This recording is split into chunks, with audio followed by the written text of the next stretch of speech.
It's only 4:47, but of course we're here each weekday from 4:30 to 7, and then you can always flip over for our new program, Fox 43 AM Live, out of this particular studio, and that would run from 7 to 7:30. So we have our flash flood watch in the light green. That's for the threat of flash flooding. The darker green is where we're actually getting something, and so the bigger word's a bigger problem. If you have problems kind of thinking, what's the difference between a watch and a warning, just think of it as the bigger word means something is happening and you have to take action. That's for areas of Coffee and Anderson counties until 9:30. Otherwise, the watch is issued until noon today. And we have the thunderstorms mainly running from Salina right down toward Emporia through Burlington and down into the Chanute area. It is still dry across the north and northeast areas. Topeka has not had any rain through the overnight, and that's really heavy rain approaching I-35 off to the west and southwest of Emporia. This is really heavy stuff. Salina, and there's been a good inch to 2 inches of rain in some of those areas out to the central part. And then there's rain just behind that, so that's trying to creep in to cover up everybody,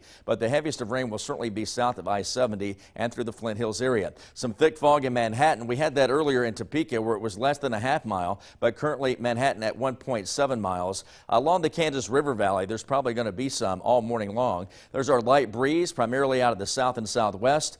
Right now, though, in Emporia, southeast wind of 12, and in and near some of those heavier pockets of rain, that wind might kick up to 20 or 30 miles per hour. Upper 60s in KC, low 70s in the Little Apple, and at 69 in Emporia. Record high for the day 110. We haven't seen anything close to that all summer. In fact, Topeka's hottest day, still 98, but we did that on 4 consecutive days, but we haven't had a triple digit yet. And 49, can you believe you can get that chilly this time of the year? We did that in 1989. There are your averages of 68 to 90, but those are going to start dropping substantially in the coming weeks, and we're also losing quite a bit of daylight, minute and a half to 2 minutes per day, so that's going to rapidly accelerate your sunset at 8:26. So probability of rain really high this morning. It gradually diminishes as we hit the afternoon, and it looks like it's going to hold temperatures down too, with thick clouds and the precipitation upper 70s to low 80s today, when the average high is 90, and then 85 tomorrow. Now, there might be some morning showers in our southern counties, but that's probably the extent of it.